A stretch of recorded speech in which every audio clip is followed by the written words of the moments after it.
Buenas tardes, bienvenidos a la clase número 11 del curso de Introducción a la Teología. Vamos a tratar de hacer lo casi imposible, que es tratar de describir para ustedes la teología hoy, a pesar de que nada más que tenemos esta clase para hacerlo, no queda otra. Queda otra la semana que viene, pero eso es para que ustedes hagan cualquier pregunta, clarifiquen cualquier duda. Así que prepárense, por favor, para la clase de la semana que viene. Hoy vamos a ver cómo está la teología. Siguen vivas las teologías eurocéntricas. No crean que a pesar de todas las críticas que se le ha hecho, etcétera, que eso ha desaparecido. Gústenos o no, hay que lidiar con las teologías eurocéntricas. Esas teologías han contribuido cosas muy buenas. Eso nadie duda de que ha contribuido cosas muy buenas. El problema es que no han cuestionado las implicaciones raciales y coloniales implícitas en esas teologías eurocéntricas. Entonces, ya habíamos explicado de que a partir del eurocentrismo que viene con el colonialismo, es que empieza lo que hoy llamamos el racismo moderno. Entonces, es cuestión de que uno tiene que no ser ingenuo y reconocer las cosas positivas que nos han dado las teologías eurocéntricas, pero también darnos cuenta de que no han sabido cuestionar y tal vez ni se dan cuenta de las implicaciones raciales y coloniales que asumen. Y asumen eso cada vez que miden la calidad de cualquier teología, la propia o la ajena, según lo europeo. Luego, la calidad se mide por lo europeo. Los métodos mejores son los europeos. Nadie se pone a pensar de que cuando hablan de las discusiones entre fulanito y menganito en el siglo tal o hoy en día, casi siempre están hablando de europeos.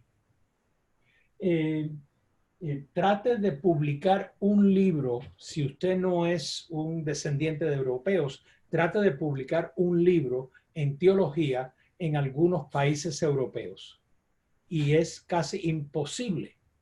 En las universidades alemanas muy prestigiosas, si usted no tiene un doctorado de una universidad alemana, usted jamás podrá ser profesor allí. Luego es el círculo de perpetuar el modelo de lo europeo como esto es lo único que tiene calidad. Los temas, las preguntas, todo eso, las fuentes, es lo que la teología europea, eurocéntrica, ha decidido que es lo bueno. Y como vimos, lo eurocéntrico supone lo blanco como el modelo también. No lo dicen, pero se supone. Si usted tiene que estudiar en una universidad alemana, no le están diciendo que usted tiene que ser alemán, pero que usted tiene que aprender de los alemanes. Los alemanes no aprenden de usted, etcétera, etcétera. No lo admitirían todo esto del racismo implícito y de etcétera, etcétera, pero como dice una canción que cantábamos cuando yo estaba en jardín infantil en el kindergarten, 2 y 2 son 4, 4 y 2 son 6, es obvio de que eso es lo que se asume como evidente. Y ahí es donde está todo el problema con lo eurocéntrico. Pero desde los años 60, 70, como mencioné yo la semana pasada, surgen otras corrientes teológicas que desafían a la teología eurocéntrica. Y vamos a ver.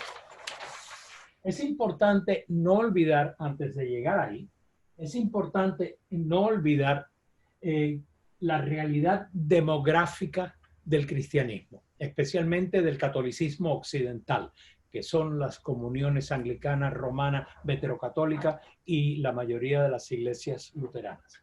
Es importante no olvidar la realidad demográfica y las consecuencias teológicas de la realidad demográfica. Es importante que uno recuerde que si la iglesia es el pueblo, no es irrelevante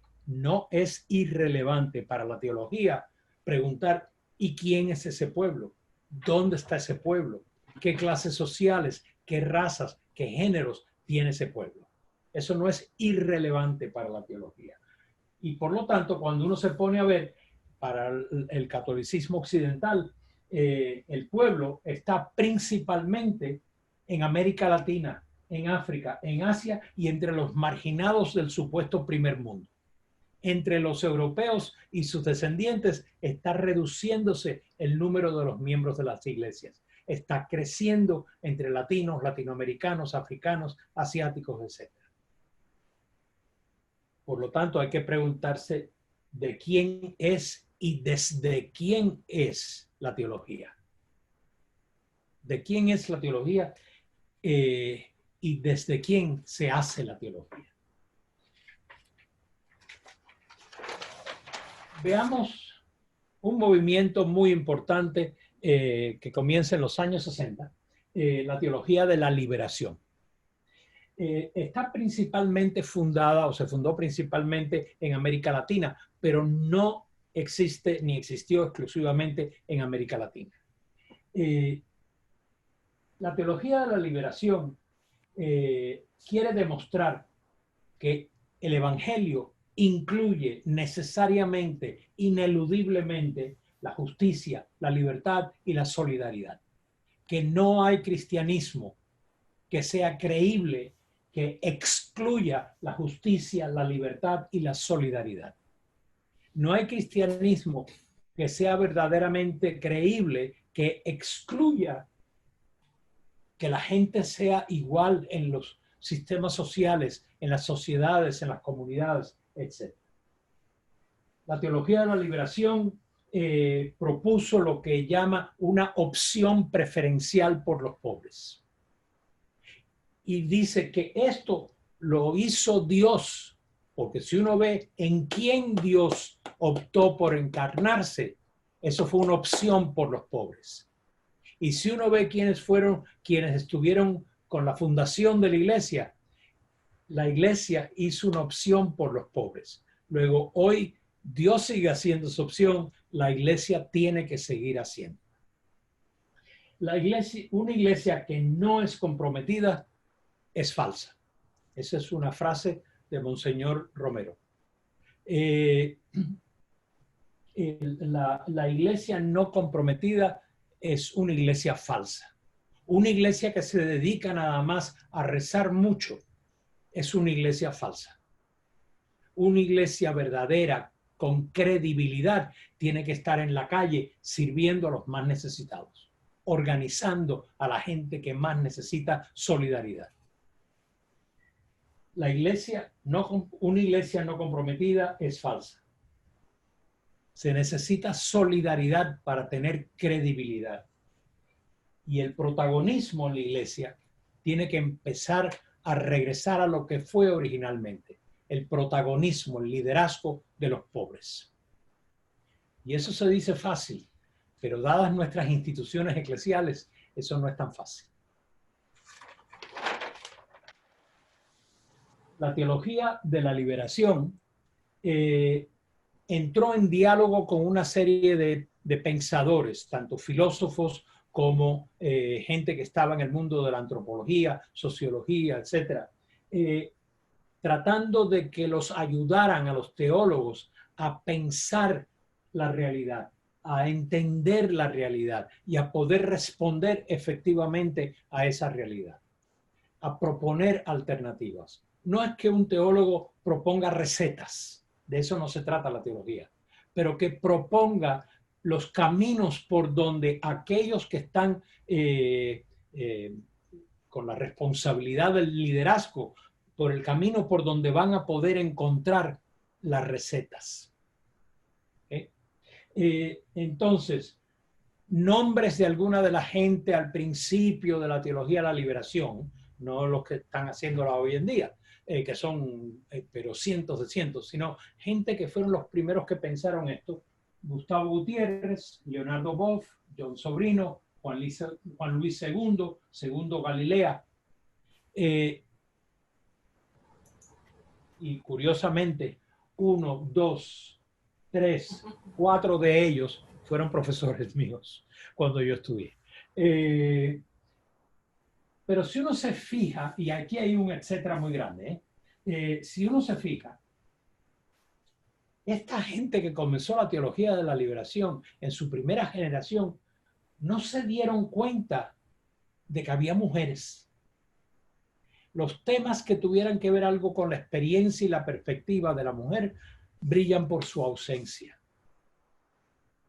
El tema de la cultura, a pesar de todo lo que hablaron, de que hay que entender la sociedad, etcétera, etcétera, pero la cultura, como lo entendería un antropólogo, también brilla por su ausencia.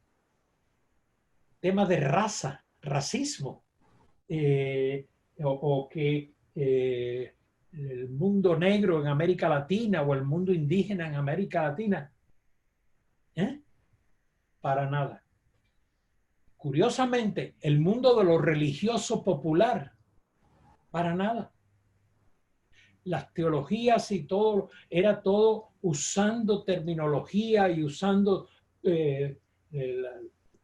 las herramientas intelectuales, no de los pobres, las herramientas religiosas, no de los pobres. Y el tema de la ecología del medio ambiente también brilló por su ausencia. Luego, por más importante que fue y es la teología de la liberación, en esas primeras generaciones de los años 60, 70, 80, hubo una cantidad de ausencias desafortunadas. Las siguientes generaciones de la teología de la liberación son las que van a empezar a discutir todo un montón de temas que se quedaron en el tintero. La teología feminista, que habría que hablar también en plural, las teologías feministas, también surgen alrededor de los años 60. Y buscaron siempre discutir y provocar cambios. Luego, que la discusión no fuera un ejercicio intelectual, sino que se provocaran cambios demostrables, constatables. Cambios en las perspectivas, cambios en las contribuciones, cambios en las experiencias de las mujeres. Y que se empezara a escuchar y a hacer teología desde la experiencia, desde las contribuciones y desde las perspectivas de las mujeres. El problema que había entonces era, bueno, ¿y quién lo va a hacer? Porque no hay mujeres teólogas.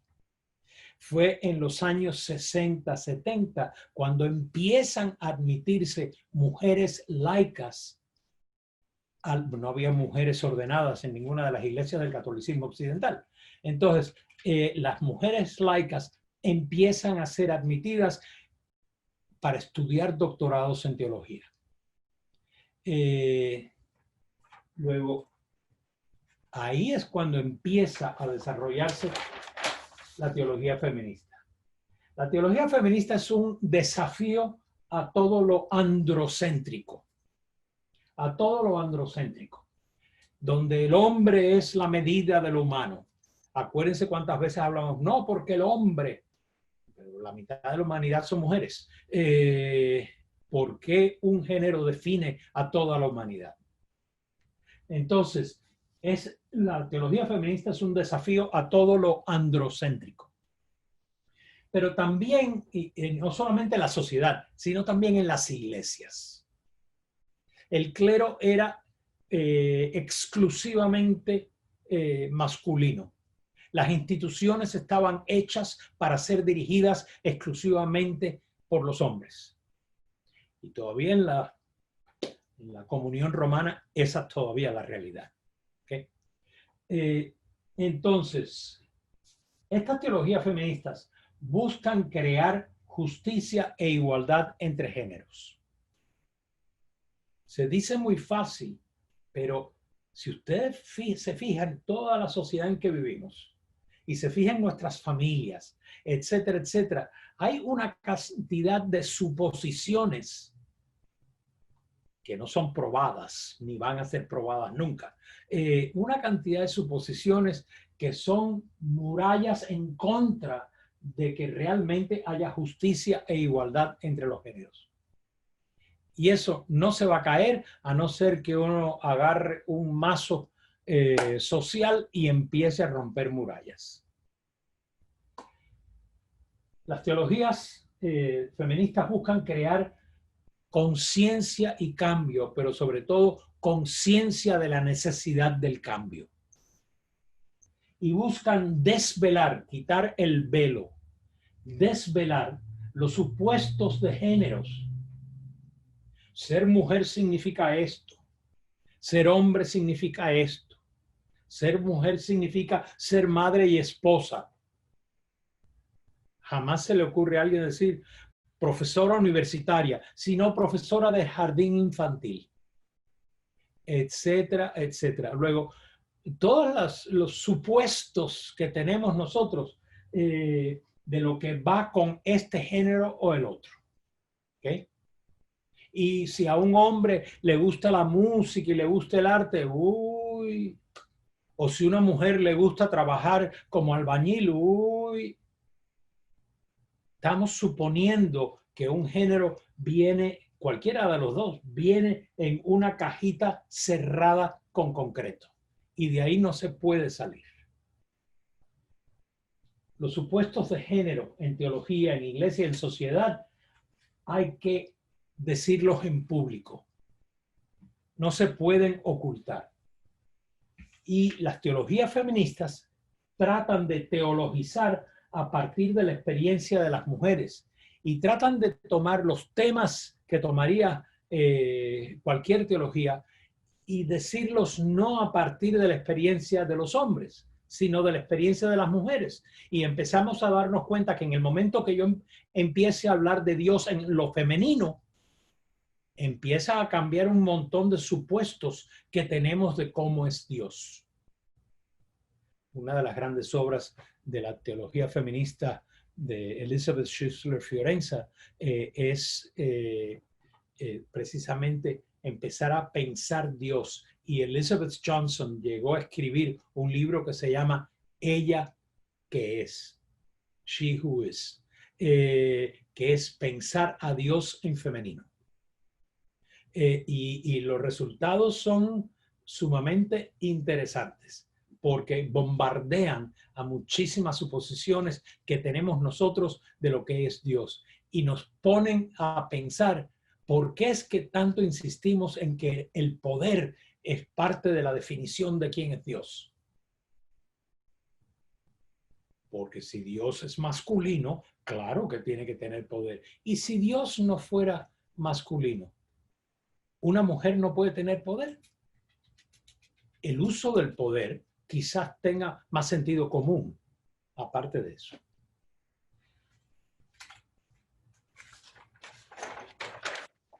Entre las fundadoras, por así decir, de las teologías feministas, están Elizabeth Schussler Fiorenza, Elizabeth Johnson, Valerie Seiden, que fue de las primerísimas en escribir varios artículos sobre la necesidad de pensar la teología en femenino. Rosemary Radford Ruether, Mary Daly, etcétera, etcétera, etcétera. ¿Okay? Pero, igual que la teología de la liberación, las teologías feministas tuvieron sus cegueras. Porque pronto se le empieza a criticar su eurocentrismo blanco.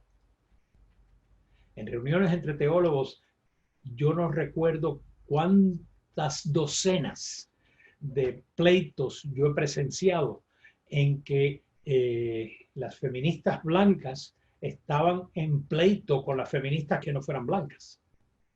Y todo en nombre de la mujer. Uno por hombre se calla la boca y no interfiere ahí, pero ciertamente el eurocentrismo blanco de las primeras generaciones de teología feminista era notorio. Y eso hizo que entre las mujeres negras de Estados Unidos, por ejemplo, surgiera la teología womanist, que no tiene traducción, mujerista sería, pero el problema es que en español mujerista fue la reacción de las teólogas latinas contra esto, como el womanism fue la reacción de las mujeres negras de Estados Unidos en contra del eurocentrismo blanco. En África también hubo reacciones en contra de esto por parte de teólogas africanas, asiáticas e indígenas también. Luego, sí, magnífica labor, pero las ausencias, igual que la teología de la liberación, magnífica labor, pero las ausencias. Entre las que se enfrentaron a las teólogas blancas están Adamarí Sassi Díaz, que fue quien fundó la corriente del mujerismo teológico, Emily Towns, que es extraordinaria como teóloga y buena amiga, Diana Hayes, Mercy Amba Oduyoye, Ivonne Guevara, esta es africana, esta es latinoamericana de Brasil, Kwok Puilan, que creo, si mi memoria no me falla, que es episcopal, Mayra Rivera, Katie Cannon y una multitud más.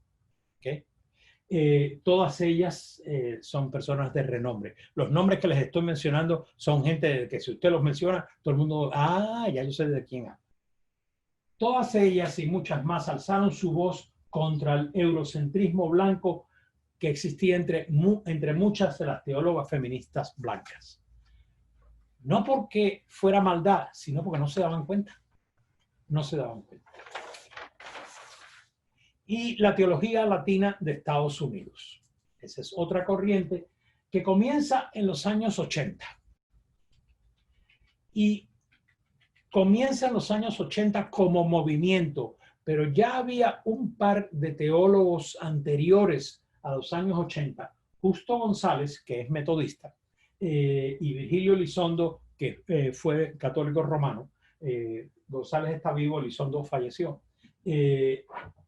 Estos dos empezaron a escribir, y son de la misma generación, empezaron a escribir, y por la amistad que tenían, contribuyeron. Con su permiso, déjeme dejar salir a la perra.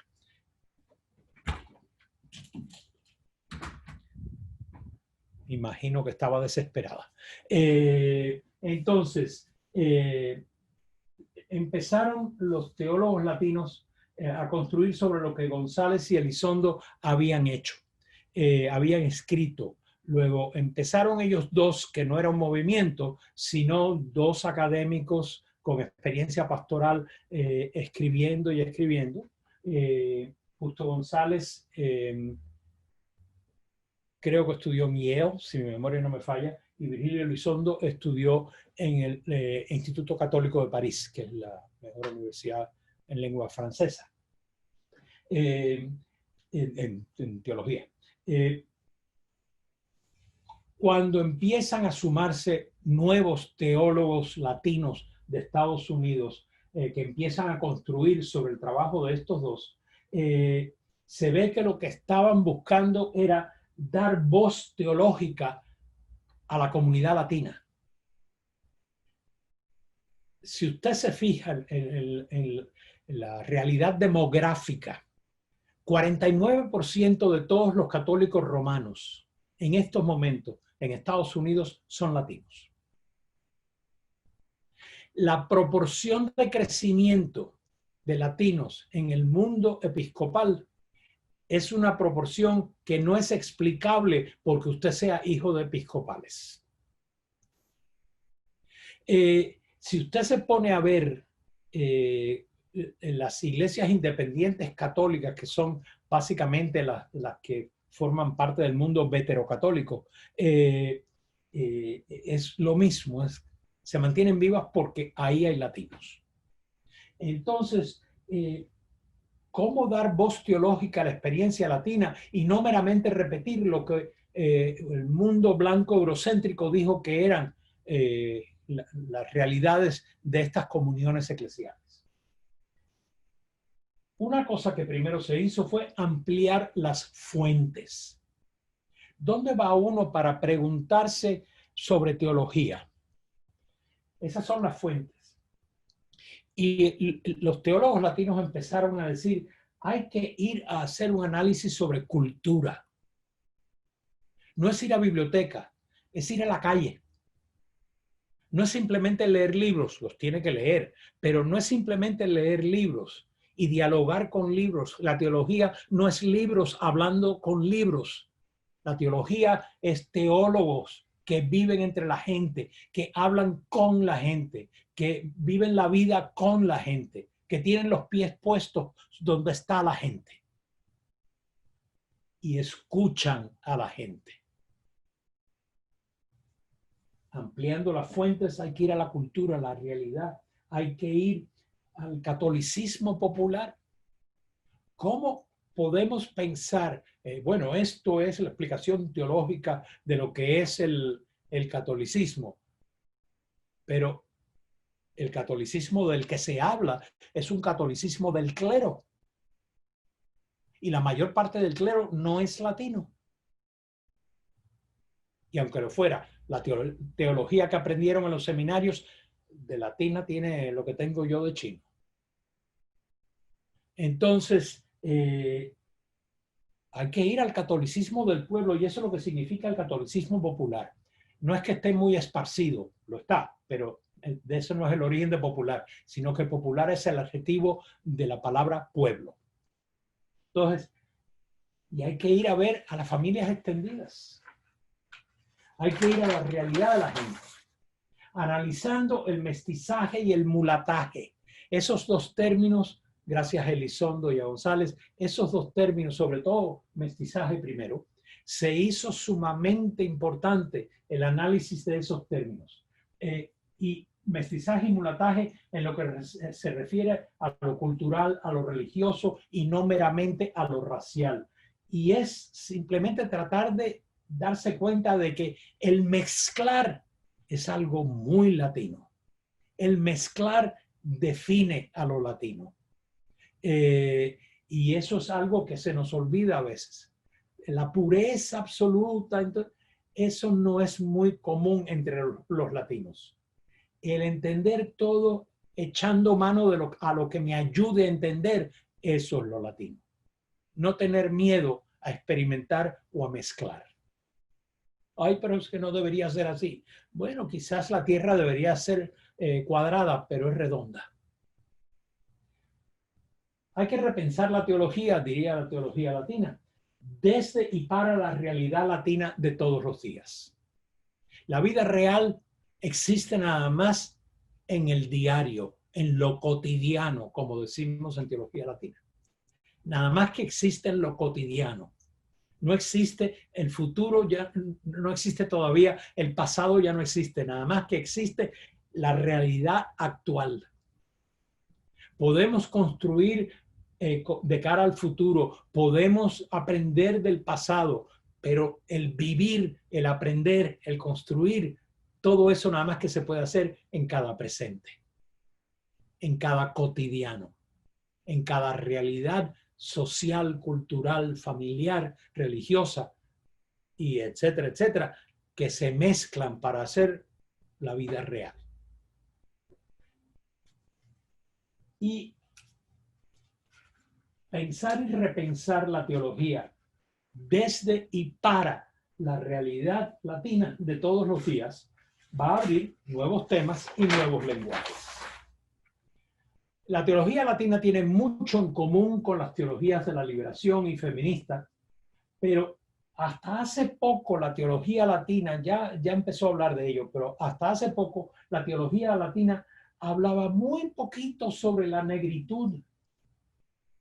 Un tercio de todos los latinos son descendientes de africanos.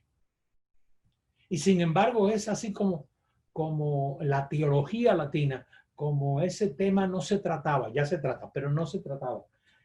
Y lo que todavía cuesta mucho que se trate es el racismo entre latinos.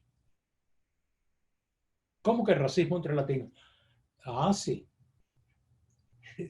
Y si usted es latino, usted sabe de lo que yo estoy hablando. Entre los que contribuyeron a crear la teología latina: Justo González, Virgilio Elizondo, Alan Figueroa Deck, Arturo Bañuelas, Roberto Goizueta, Adamaría Isasi Díaz, Roger Luna, Fernando Segovia, un servidor, Luis Rivera Pagán, Orlando Costas y otros. ¿Okay? Teologías negras e indígenas. Hay variaciones regionales de métodos y temas, etcétera, dependiendo si usted está en África, en América Latina, en Asia o en Estados Unidos, por ejemplo. Pero en común tienen todas estas teologías. El compromiso, el deseo de enfrentar al eurocentrismo, al racismo, al colonialismo y al cristianismo que los europeos nos exportaron, que no iba a ser un cristianismo que los cuestionara. Era un cristianismo que iba a legitimar, en nombre de Dios, iba a legitimar la colonia. Y es enfrentar al eurocentrismo, racismo, colonialismo y a ese cristianismo exportado para poder transformar la realidad. Luego, existen una multitud de teologías diferentes, pero donde esté es lo que va a hacer surgir el tipo de preguntas que tiene. También hay una teología que se llama queer, que comienza en los años 70 y busca justicia, libertad y solidaridad para las personas que no son heterosexuales. Critica al androcentrismo y al heterosexismo. El heterosexismo asume que solamente existe lo heterosexual, que lo único aceptable es lo heterosexual. Eso huele, ¿se acuerdan?, al eurocentrismo racista blanco. El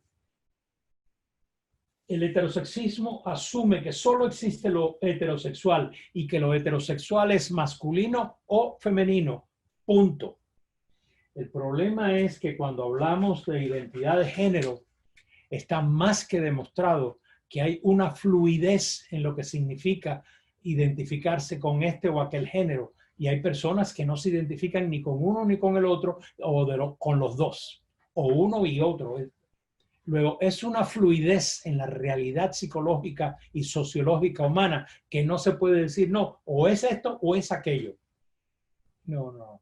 A ese se lo llevaron preso. Y en cuanto a orientación sexual, es imposible decir, usted tiene que ser, si es hombre, orientado sexualmente para que le atraiga a la mujer, o si es mujer, para que le atraiga el hombre. Pero ojalá Dios nos dé a todos hijos que sean gays, lesbianas, bisexuales o transgénero, o lo que ellos sean. Porque no nos podemos poner a meter a los seres humanos en cajitas preconcebidas. Eso es la fórmula para la infelicidad y para la injusticia. Las teologías queer critican la construcción, se me olvidó una S aquí, las construcciones sociales y culturales que asumen el heterosexismo. Y entre los teólogos que comenzaron a pensar en esto está Marcela Althaus Reid, John McNeil, ella era argentina, John McNeil, Robert Goss, Hugh Montefiore y otra serie de teólogos. ¿Okay?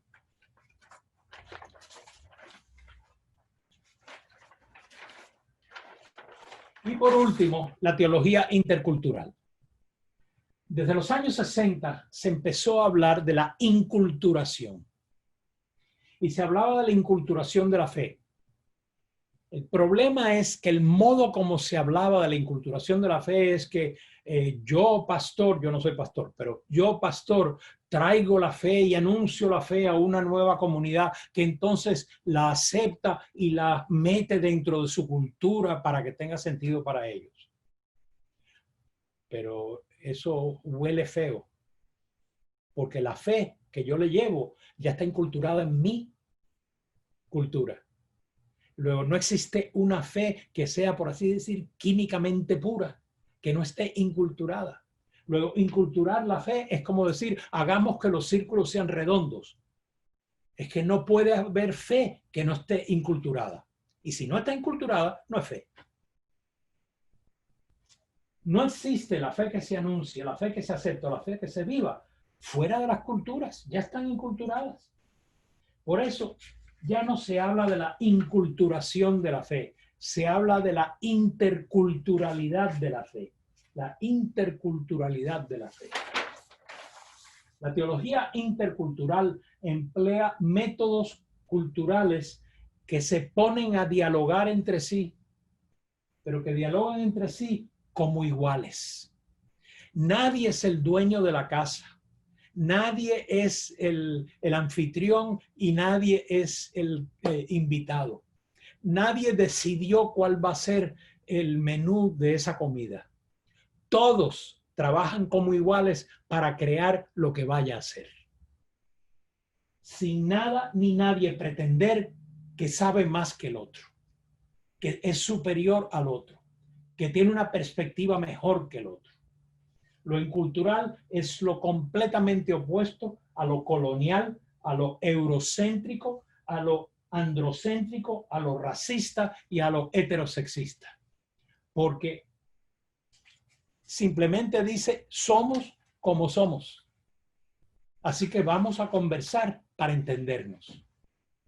Y de ahí, ahí en ese diálogo nadie entra suponiéndose que, bueno, yo sé cómo va a llevarnos esto, yo sé a qué vamos a llegar. No, no, no. Eso ya no es diálogo. Eso ya no es diálogo.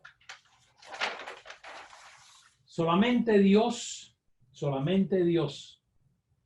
es la verdad absoluta. Solamente Dios conoce la verdad absoluta. Solamente Dios. Y ni ustedes ni yo somos Dios. Por lo tanto, nosotros no somos ni nosotros conocemos la verdad absoluta. Ni podemos. Lo que nosotros entendemos, creemos y decimos ser verdad, es verdad según lo que nosotros entendemos, creemos y decimos que es lo verdadero. Y esto no es ningún trabalengua. Esto es la admisión de que somos seres humanos, parciales, limitados, contextualizados. Nosotros no somos dioses. Y decir esto no es decir una mentira. Es simplemente decir, nosotros no creemos en ídolos. Porque decir que esta doctrina, este punto de teología, este punto de religión es la verdad absoluta. No, es lo que usted cree. Porque si es la verdad absoluta, usted me acaba de decir que yo tengo que rendirme ante un ídolo. Nuestras interpretaciones de la Biblia no es que sean falsas, pero son nuestras explicaciones y nuestras comprensiones, nuestras interpretaciones. La Biblia no sacó una boca para hablar e interpretarse a sí misma. Y en el momento que somos nosotros interpretando la revelación de Dios, no queda más remedio que admitir, me puedo equivocar. Y en el momento que yo admito con los pies en la tierra, me puedo equivocar, en ese momento yo he evitado la idolatría y he reconocido que yo no soy Dios ni puedo serlo. Hasta ahí. Luego, si tienen ustedes preguntas o comentarios, les recuerdo de nuevo que la semana que viene vengan preparados con sus preguntas, con sus comentarios, porque en las 12 semanas que dura el curso, que termina la semana que viene, yo hablando media hora de la hora que tenemos cada semana, en 6 horas cubrir toda la teología. Eso ni Dios lo hace. Yo no lo puedo hacer, pero bueno, Dios sí, quizá lo haga porque es Dios. ¿Ok? Bueno, dicho eso, si tienen preguntas, si tienen comentarios. Y si los mandan por chat, estoy seguro de que algunos de los que están presentes podrían leer la la pregunta. No hay preguntas en Facebook Live todavía. Pero al fin, después de todas las clases y toda esta información, ¿cómo definas la teología? La fe del pueblo. Eso ya habla de una fe inculturada, diversa, que es la fe de la gente que vive el cristianismo, no de la gente que tiene la fe del pueblo que busca comprender qué significa ser ese pueblo, qué significa creer esto. ¿Y por qué quiere comprender? Porque se ha dado cuenta que este mundo no es según la voluntad de Dios.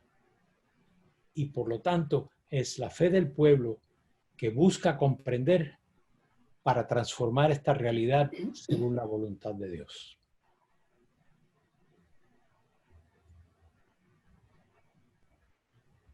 Okay. ¿Y cómo encontrar la voluntad de Dios si no hay expertos? Pues yo supongo que usted ora y esa es una manera de que Dios le converse a usted cuál puede ser su voluntad. Pero aparte de eso, los expertos nos ayudan a entender lo que estamos viviendo y lo que estamos viendo, pero no nos pueden hacer experimentar lo que no experimentamos, no nos pueden hacer ver lo que no podemos ver. Entonces, por eso no hay un experto o un grupo de expertos, sino por eso la variedad. Y es cuestión de que uno tiene que darse cuenta de que los expertos nos pueden decir, parece que la voluntad de Dios es, pero yo estoy hablando en una generalidad. ¿Cuál es la voluntad de Dios para usted? Eso pregúnteselo a Dios. Yo le puedo ayudar a entender de que si usted quiere asesinar a los pobres, no hay cómo en el cristianismo justificar eso. Luego, eso no puede ser la voluntad de Dios. Entonces, luego, yo como experto, si queremos usar esa palabra, le puedo decir, aquí están los límites. Pero ¿en qué lugar de lo que está dentro de los límites se ubica usted, se coloca usted? Pregúnteselo a Dios. Esa es la vocación. Cuando Dios lo llama a hacer esto o aquello. Y la vocación no es simplemente el ser abogado o el ser ministro, no. Es qué es lo que yo debo hacer en la vida, en qué yo debo invertir mi vida. Mi vida es lo único que yo tengo. El día que se me acabe la vida, yo no me voy a llevar nada de lo que yo tengo. No me voy a llevar ni siquiera a la gente a quien yo amo. Me voy a llevar lo que ese amor a mí me produjo, el fruto que dio en mí. Pero a ellos yo no me los voy a llevar, etcétera, etcétera. Entonces, es cuestión de que uno se dé cuenta de que la vida es lo único que tiene. ¿En qué invierte la vida? Si el modo en que lo está invirtiendo no está haciéndolo más humano, el modo en que lo está haciendo no está contribuyendo a que otros sean más humanos, eso no puede ser según la voluntad de Dios. Por usar una cosa que uno aprende pronto en educación religiosa.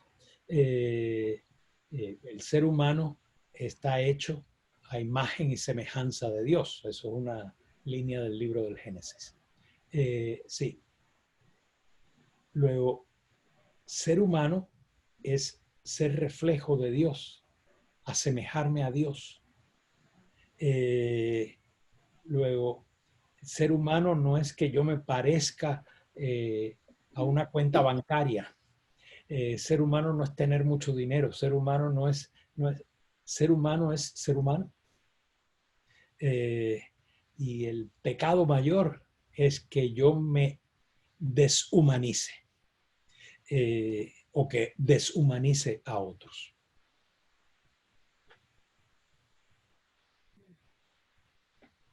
Ok, profesor Orlando, muchas gracias por todas estas clases tan importantes.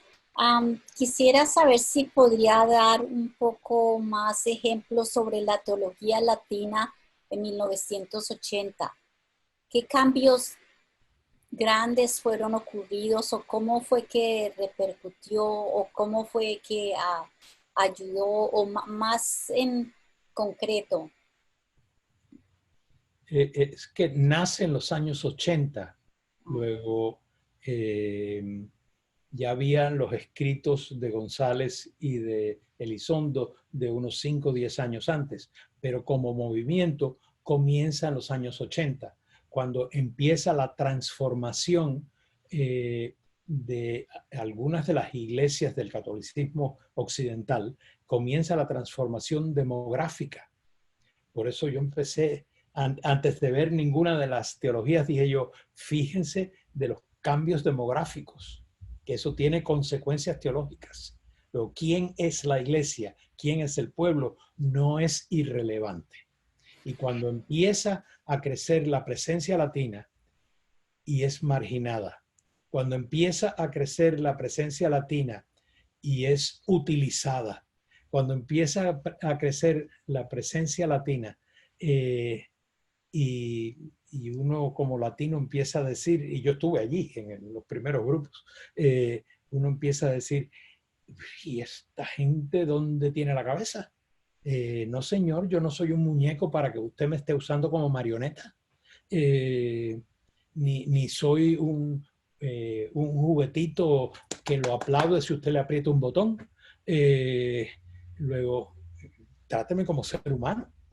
Y entre esas tantas preguntas, no voy a decir que fue esa, pero entre tantas preguntas como esas, en que nos decían, no, es que ustedes, claro, una religión, una teología eurocéntrica, blanca, dicen, no, es que ustedes son unos mestizos, son unos mulatos. Y lo que hicieron Elizondo y otros, empezaron a decir, sí y a mucha honra. Sí y a mucha honra. Esto es lo que nos hace ser. Etcétera, etcétera, etcétera. Y en el mundo de Estados Unidos, uno no puede olvidar que la gente se categoriza por clase social, dinero, y raza. Esos dos son los dos pilares en que se construye esta sociedad. Clase social y color de la piel. No quiénes son sus ancestros, color de la piel. Entonces, todo es constantemente hablar de que el blanco, el negro y ahora el brown, el marrón, el color café. Pero de nuevo es otra vez el color, color, color, color, color. Aunque quieran ser incluyentes, el color. Esto o aquello. Hay latinos que no son mestizos. Hay latinos que son negros. Hay latinos que son blancos. Hay latinos que son indígenas. No hay mezcolanza. Hay latinos que son mestizos. Hay latinos que son mulatos. Y la mayoría de los latinos son mestizos o mulatos, pero no porque parezca así la piel, sino porque allá atrás tu abuelita ¿dónde estaba? O tu abuelito. Entonces es cuestión de que uno empieza a darse cuenta de que el mezclar culturalmente y no solamente racialmente es lo que define al latino. Luego, no es por mezcla racial, porque hay latinos blancos, negros, indígenas, que no están mezclados. Y están también los que estamos mezclados. Pero todos son latinos. Pero lo que sí por más blanquito que sea un cubano, es de una cultura mulata y lo que le define es la mulatez, el mulataje. Por más blanco o negro que sea un mexicano, que lo que le define es el mestizaje, etcétera, etcétera. Luego, estas son realidades culturales de mezcla cultural inmensamente más importantes que el color de su piel.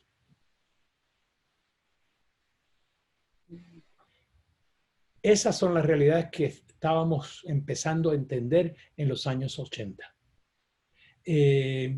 Y cada uno de los que estábamos allí al principio empezamos a hacer nuestras propias preguntas, siempre conversando. Hasta el día de hoy todos nos juntamos, o la mayoría que podemos, nos juntamos al menos una vez al año y tenemos una conversación de días. Entonces, a veces hasta 2 veces al año. Entonces, es cuestión de que uno se pone a pensar, y a mí una cosa que me hizo me dio mucho interés desde el principio es ¿por qué la gente tiene todas estas devociones y todos estos rituales y todas estas prácticas? ¿Qué significa todo esto? Porque es gente buena que está dispuesto a quitarse la comida de la boca por ayudar a un pobre. Entonces, ¿qué es lo que significa todo esto? Y ahí me metí yo por el estudio del catolicismo popular, que me llevó al estudio del tradicionar, que es cómo se pasa la tradición de generación en generación, etcétera, etcétera. Y de ahí me ha llevado un montón de otras cosas. Ha habido otros compañeros y compañeras que han ido estudiando, no, espérate, que esto hay que entenderlo, ta. Pero a partir de enfrentarnos con lo que significaba ser latino en Estados Unidos en los años 80, fue como decir, no, nosotros no podemos seguir siendo silenciados o silenciosos. Punto.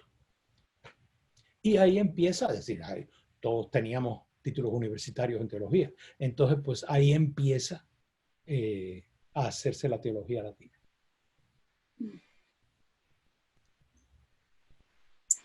Muy bien, muchas gracias. Muy interesante la historia.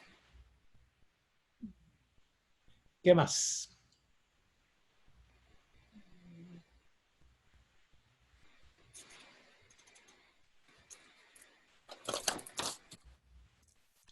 ¿Qué más?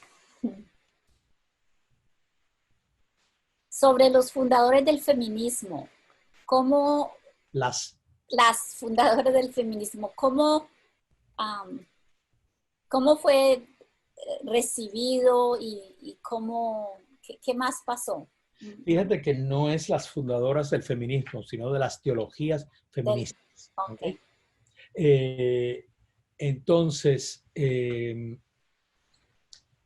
hubo oposición, como hubo oposición a la teología de la liberación, como hubo oposición y la hay a la teología queer, como hubo y hay oposición a la teología latina, de que empezaron a tratar a las teólogas feministas como si fueran un apéndice o una nota al pie del texto, pero no parte del texto central de la teología.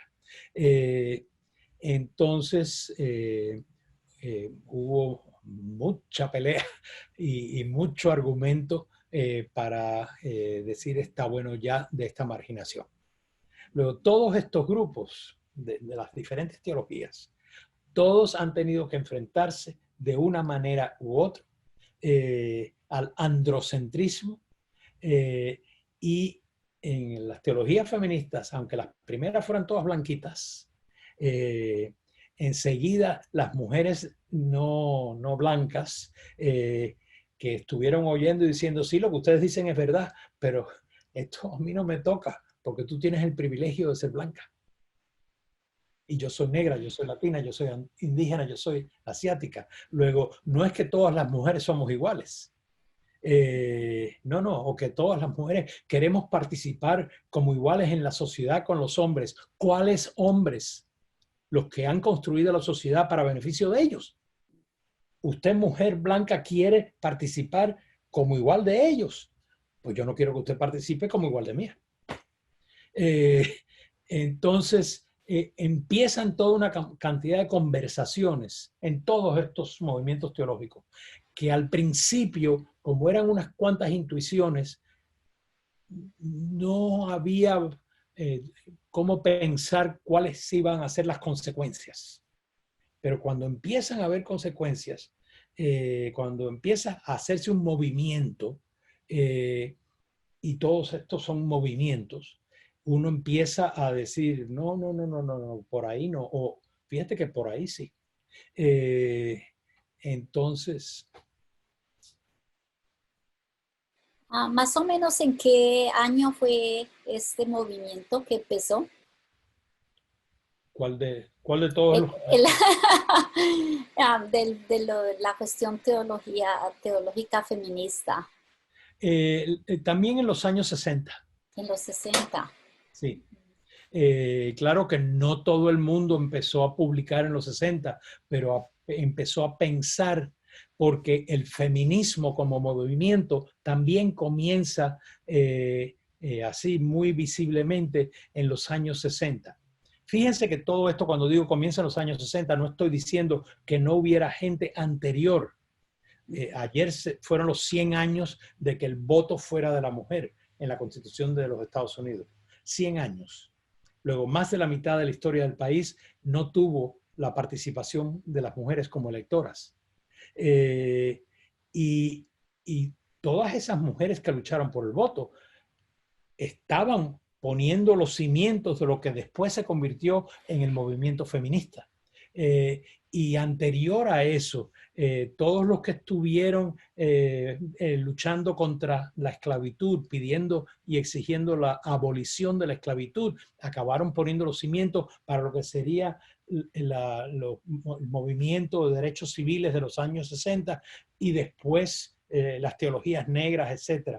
Qué casualidad que en cuestiones de teología latina también hubo gente anterior, y sobre todo César Chávez, Dolores Huerta estaban andando y creando buenos problemas en los años 60 también.